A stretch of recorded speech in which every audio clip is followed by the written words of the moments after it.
professor Vitor Terra e hoje a nossa aula vai falar sobre quentismo. Mas antes de começar a nossa aula, deixe seu like e se inscreva no nosso canal. Bem, gente, o quentismo ele vai acontecer no ano de 1500 e vai até o ano de 1601. Uma coisa que eu acho interessante a gente começar a observar, que o quentismo vai relatar esse início do Brasil, tá? Vai ser a primeira manifestação literária brasileira até de textos que são considerados não literários, né? Eu vou falar isso daqui a pouco. Alguns autores vão dizer que o quentismo ele acontece paralelo, é uma extensão do classicismo. O classicismo ele acontece em Portugal e o quentismo ele vai acontecer no Brasil. Alguns outros autores vão tratar em movimentos completamente distintos. Eu, particularmente, trato movimentos distintos, porque a pegada do classicismo é completamente diferente do quentismo no Brasil. Até porque o quentismo no Brasil ele vai ser uma literatura de informação, uma literatura para catequese. Tá? Vai ser uma coisa completamente diferente. Bem, vamos começar a entender um pouco do contexto histórico do período quentista. Tá? Primeiro contexto é o período das grandes navegações. Então você tem aí Portugal e Espanha brigando pelo pioneirismo marítimo, né? Brigando por conquistar terras e tudo mais. Então a gente tem Vasco da Gama, ele chega às Índias e abre caminho para outros para a segunda expedição. E o rei Dom Manuel vai delegar a Pedro Álvares Cabral comandar a segunda expedição. E aí, né, eu vou falar daqui a pouco sobre isso, mas se foi um acidente ou se não foi, Pedro Álvares Cabral chega ao Brasil. E aí essa chegada é relatada por alguém, né? Enquanto isso, você tem a exploração do pau-brasil. Em 1517, a gente tem a Reforma Protestante. A Reforma Protestante, mas o que a Reforma Protestante tem a ver com o Brasil? Tem tudo a ver com o Brasil. Por quê? A Reforma Protestante, ela acontece... A Igreja Católica perde muitos fiéis e a Igreja tenta se posicionar num processo chamado Contra-Reforma. A Contra-Reforma é a tentativa da Igreja de manter a rédea, pegar o povo de novo. Mas aí o que a Igreja faz? Se eu estou perdendo de um lado, eu vou ganhar do outro. Se eu perco fiéis daqui da Europa, eu vou ganhar nas Américas. Então o que eu vou fazer? Eu vou trabalhar com a catequização. Então ela manda a Companhia de Jesus, que é criada no ano de 1549, para estar catequizando os índios. Isso aí vai influenciar diretamente a literatura de catequese, que eu vou falar mais à frente. Tá? Bem, fora isso, nós temos as expedições exploradoras. Tá? As expedições exploradoras, olha como é que acontece aqui, né? Nós tivemos uma expedição exploradora no ano de 1501 e a outra no ano de 1503. Tá? E a colonização ela só acontece em 1530. Meu Deus, olha quanto tempo! Alguns fatores influenciam, né? Como a questão tecnológica, a questão econômica. Outro fator é que o Portugal não estava nem aí pro Brasil. Estava nem aí. Mas é aquela relação de... Sabe a mulher quando é muito bonita, que namora um cara muito feio, tá nem aí pra ele? Ele é feio que dói. Aí passa uma outra garota e fala: oi, Paulinho. A mulher vira um leão. Por quê? Era mais ou menos isso que aconteceu. Portugal não estava nem aí pro Brasil. Mas aí passa uma caravela de uma outra nacionalidade, para aqui, começa a se instalar Portugal. Opa, tem que começar a colonizar. E aí ele começa a colonizar em 1530. Tá? E aí o rei fala assim: ó, esse negócio não vai dar muito certo, não. É muita terra para pouco dinheiro. É muito trabalho. Vamos fazer o seguinte, vamos fazer as capitanias hereditárias. Então pega um mapa, vou reunir com um grupo de pessoas, ó, tô fatiando essas terras, você tá ganhando esse pedaço, vai explorar, é tudo teu, tá? Vai explorar, vai feliz. Só que aí só 2 capitanias vão prosperar e tem gente que não vai nem chegar a botar os pés aqui. E aí o rei fala que isso aí não vai dar muito certo. Então ele cria o governo geral, que vai durar no ano de 1548 até 1572. Tá? Esse aí é um pano de fundo do que a gente vai falar mais à frente, do contexto desse movimento. Tá? O quentismo ele é baseado praticamente em duas vertentes de produção. A primeira vertente é a literatura de informação, que também vai ser o relato de viagem, e a literatura de catequização.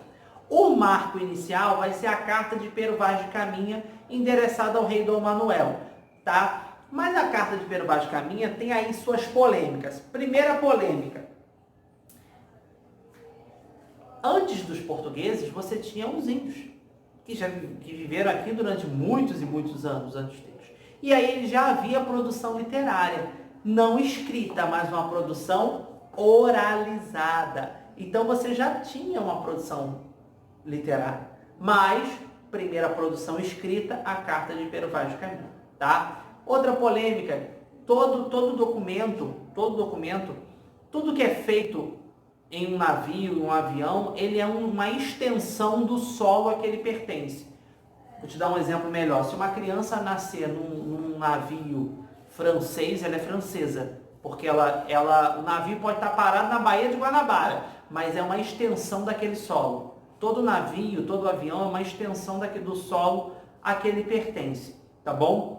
Então, se a carta foi feita num navio português, ela é uma carta portuguesa, não uma carta brasileira. Mas como ela fala do Brasil, a gente está falando de um período onde poucas pessoas sabiam ler e escrever, e é o primeiro relatório, e aí acabamos aceitando. A carta de Pero Vaz de Caminha, não há só esse documento, tá? A história vai contar, por exemplo, que quando Pedro Álvares Cabral ele se perde, né, várias pessoas que sabiam ler e escrever relatam essa viagem.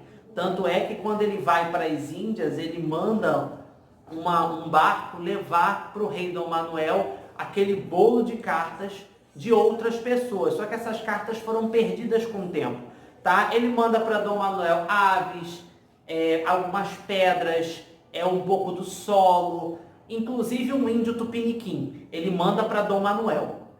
E aí tá a carta de Pero Vaz de Caminha nesse bolo, tá? Pero Vaz de Caminha fala, né? Ele tem a temática da carta. Ele fala dos nativos, das belezas naturais, dos interesses mercantis. Então ele vai falar, ó, nessa terra o que se planta dá. Ele puxa o saco do rei. Porque no final da carta, o Pero Vaz de Caminha fala assim, ó, meu rei, eu queria te pedir um favor, meu genro, ele está exilado na África. Minha filha está triste, tem como você trazer meu genro de volta? E aí, Dom Manuel nem liga.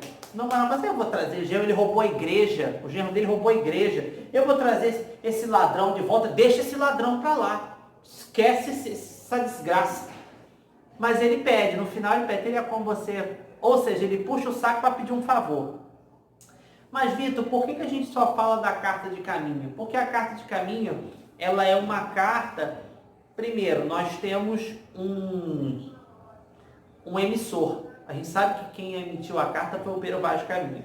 Nós temos mais 2 relatos que foram achados com o tempo, tá? Na verdade, a gente tem o relato do piloto anônimo, só que aí o piloto é anônimo, a gente não sabe quem é, então fica aquela dúvida, tá? O relato do piloto anônimo, ele conta toda a viagem, diferente da carta de Pero Vaz de Caminha, que vai contar essa chegada no Brasil, como é que tá as coisas. O relato do piloto anônimo, ele vai contar tudo. A ida às Índias, a chegada de Cabral às Índias, que quando Cabral sai do Brasil, ele vai para as Índias.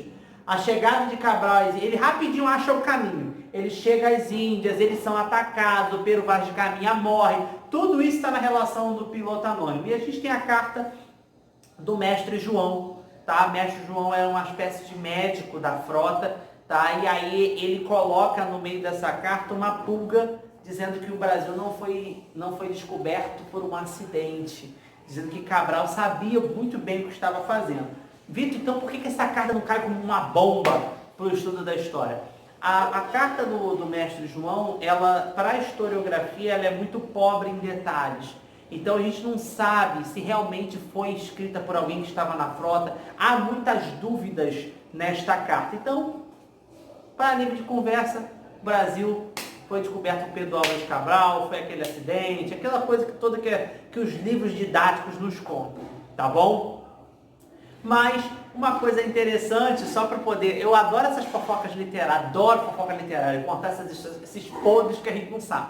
Uma coisa que é interessante é que quando Cabral chega, que a frota de Cabral é atacada e o Pero Vaz de Caminha morre, quando Cabral volta para Portugal, Cabral conta para o rei, olha, morreu um monte de gente, inclusive né? Tá aqui a relação dos mortos, o Caminha morreu, aí o rei, o Caminha, aquele que me pediu para soltar o genro, aí o rei, poxa, ele morreu, né? A filha dele deve estar sozinha, não deve ter mais ninguém, né? Vou mandar trazer o genro desse cara. E aí o pedido do Pero Vaz de Caminha é atendido porque o rei fica com pena porque ele morreu. O Caminha morreu nas Índias, tá bom? Só a nível de curiosidade. Mas se te perguntarem no concurso público qual foi o primeiro texto, você vai falar o quê? A Carta de Pero Vaz de Caminha, tá?